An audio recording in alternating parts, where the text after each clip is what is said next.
Bismillahirrahmanirrahim. Assalamualaikum warahmatullahi wabarakatuh. Alhamdulillah wassalatu wassalamu ala Rasulillah wa ala alihi wa sahbihi wa man tabi'ahu wa mawalah. Tidak ada yang paling mengerti tentang suatu teks kecuali orang yang mengucapkannya atau menuliskannya. Karena teks itu tidak bisa menjelaskan dirinya sendiri. Oleh sebab itu kita hanya bisa menginterpretasikan sebuah teks. Saya tidak bisa memahami teks Al-Quran, insya Allah saya baca tafsir. Hadis, insya Allah saya baca syarah. Tapi teks yang dikeluarkan oleh manusia, saya hanya bisa menduga-duga dan menebak-nebak saja. Oleh sebab itu maka kita perlu menjelaskan.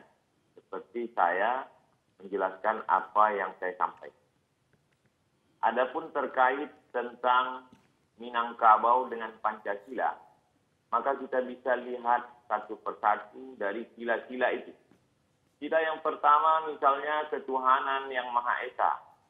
Maka berbicara tentang ketuhanan, saya masuk ke suku Akit, suku Laut, suku Sakai, suku Talang, suku Anak Dalam, suku Kubu. Maka di sana masih ada orang yang tidak bertuhan. Saya menyaksikan sendiri mereka menggantungkan kain-kain putih lalu tidak tahu apa yang mereka sembah. Masih ada suku-suku Melayu tua yang belum bertuhan. Tapi Minangkabau tidak hanya bertuhan, mereka justru membuat orang yang tidak kenal Tuhan menjadi bertuhan. Berbicara tentang sila pertama, ketuhanan yang Maha Esa. Saya menyampaikan tausiah di sebuah pulau di Aceh, Semelu. Di sana saya diajak berziarah ke salah satu makam tua. Dan orang tua yang menyebarkan Islam itu berasal dari bumi Minangkabau. Kemudian saya pula bertausiah di Sulawesi Tengah, di Palu. Di atas bukit di Palu itu juga ada makam tua penyebar agama Islam juga datang dari bumi Minangkabau. Oleh sebab itu, sila pertama ketuhanan yang Maha Esa, maka Minangkabau adalah para suluh di tengah gelap yang membawa siar Islam. Yang kedua tentang kemanusiaan. Di depan rumah orang Minangkabau ada rangsiang, tempat menyimpan beras. Beras itu dibagi-bagi lagi. Ada beras yang dimakan keluarga, tapi juga ada beras yang jadi makanan untuk fakir miskin. Orang Minangkabau adalah orang yang paling peduli terhadap kemanusiaan. Oleh sebab itu, orang Minangkabau membuka rumah makan. Mereka tidak menganggap pekerja itu sebagai kuli yang digaji, tapi mereka dianggap sebagai saudara yang sistemnya bagi hasil. Karena mereka melihat sebagai kemanusiaan. Itu maka rumah makan berkembang pesat yang hari ini dia menjadi tukang angkat piring. Tahun depan dia insya Allah akan punya rumah makan. Kemanusiaan. Tentang persatuan Indonesia, orang Minangkabau amat sangat cukup rukun dan syarat untuk membuat sebuah negara. Masalah diplomasi, tidak ada yang lebih hebat daripada diplomasi Haji Agus Salim. Dia berhadapan dengan orang-orang Belanda, orang-orang Eropa, berbagai macam bahasa dunia dia kuasai. Tentang masalah ekonomi, kita tahu siapa Bapak Koperasi Indonesia. Ialah Bung Hatta. Tentang masalah agama, jangan tanya lagi. Orang Minangkabau, prestasi agamanya bukan tingkat nasional. Tapi dia adalah Imam Masjidil Haram, Syekh Ahmad Khatib Al-Minangkabau. Universitas Al-Azhar dalam sejarah hanya sekali memberikan penghargaan Dr. Honoris Causa kepada seorang ayah yang anaknya juga mendapatkan Honoris Causa. Dia adalah Haji Abdul Malik Karim Amrullah dan ayahnya Abdul Malik Karim Amrullah juga mendapatkan Honoris Causa dari Al-Azhar. Ekonomi, politik, agama, orang Minangkabau punya. Bagaimana dengan tentara? Tentara-tentara Minangkabau tidak dididik di Indonesia. Haji Miskin, Haji Piobang, Haji Sumani, Tuan Kunan Renceh. Mereka adalah tentara-tentara yang luar biasa. Tapi kemudian mereka tidak membuat negara. Mereka justru menggabungkan diri dengan negara Kesatuan Republik Indonesia. Karena mereka mengamalkan pengawal Persatuan Indonesia.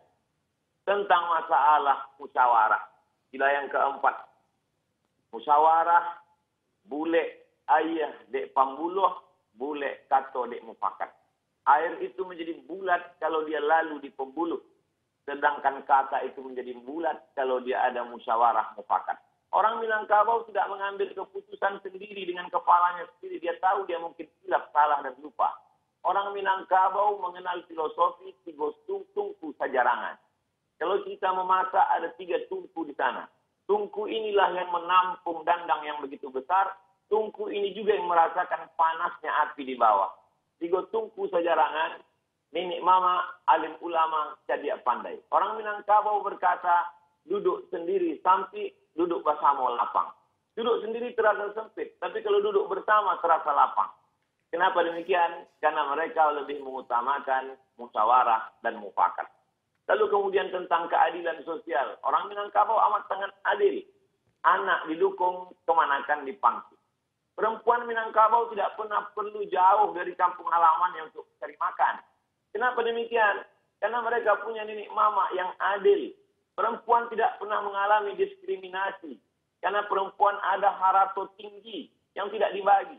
Sebagian ulama mempermasalahkan harato tinggi. Kenapa tidak dibagi menjadi ahli waris? Karena itu sebenarnya adalah wakaf keluarga. Ketika seorang perempuan tidak punya suami atau ayahnya meninggal, tidak keluarga laki-laki, tidak ada. Siapa yang akan menyara hidup dia, memberi makan dia? Ada harato tinggi. Mereka amat sangat mengutamakan keadilan. Orang Minangkabau amat sangat Pancasilais. Mana buktinya? Dari mulai Sabang sampai Papua. Pesawat saya mendarat di Sorong. Begitu turun saya di airport, tangan melambai dari jauh. Saya suruh dia mendekat ke mobil saya tanya, ada apa? Ambo urang Payakumbuh. Betapa jauh tempat kita memandang, tapi orang Minangkabau sampai juga ke sana. Saya diminta untuk memberikan sepatah 2 patah kata untuk penggalangan dana Surau Sydney namanya. Tidak hanya ke Indonesia, sampai ke Sydney orang Minangkabau bisa bersosialisasi. Dia diterima di mana dia berada. Karena orang Minangkabau punya filosofi di mana tanah diinjak, di situ langit dijunjung. Di mana bumi dipijak, di situ langit dijunjung. Orang Minangkabau tidak pemarah. Orang Minangkabau tidak pendendam. Orang Minangkabau bagaimana berdebat hebatnya Muhammad Yamin dengan Buya Hamka. Tapi kemudian sebelum meninggal dunia, apa kata Muhammad Yamin? Nanti jenazahku tolong dibawakan oleh Buya Hamka ke kampung halaman. Mereka memang berdebat, mereka memang orang-orang yang argumentatif, tapi hati mereka lembut dan baik. Lalu kemudian 3 tahun, 3 bulan.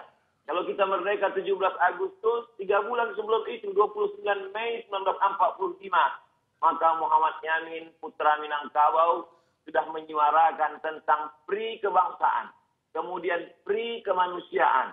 Setelah itu lalu kemudian pri ketuhanan, pri kemasyarakatan, lalu kemudian kesejahteraan dan sosial. Jadi embrio pemikiran Pancasila itu berawal bermuara dari Minangkabau. Lalu kemudian barulah disuarakan oleh Bung Karno, lalu kemudian disusun secara rapi dan sistematis oleh 9 orang. Dan di antara 9 orang itu 3 orangnya adalah Minangkabau. Agus Salim, Sultan Syahrir, dan kemudian pula Agus Salim, Muhammad Yamin, dan Bung Hatta.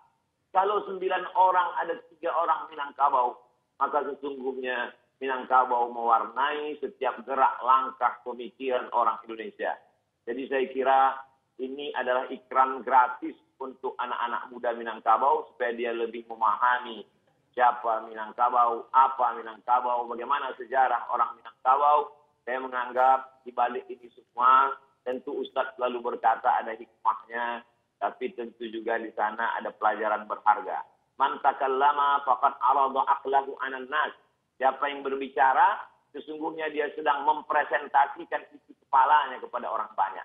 Siapa yang berbicara, dia sedang menunjukkan isi kepalanya kepada orang banyak. Oleh sebab itu, kalau kita tidak terlalu terlatih biasa untuk bicara, lebih baiklah bicara pakai teks, lebih selamat. Karena kita pun memang sudah terbiasa berbicara pakai teks dari dulu sampai sekarang. Saya pun sebelum bicara, saya latih-latih dulu. Mudah-mudahan tidak terpeleset karena kita manusia biasa, boleh jadi kita terlupa, tersilap, dan tersalah.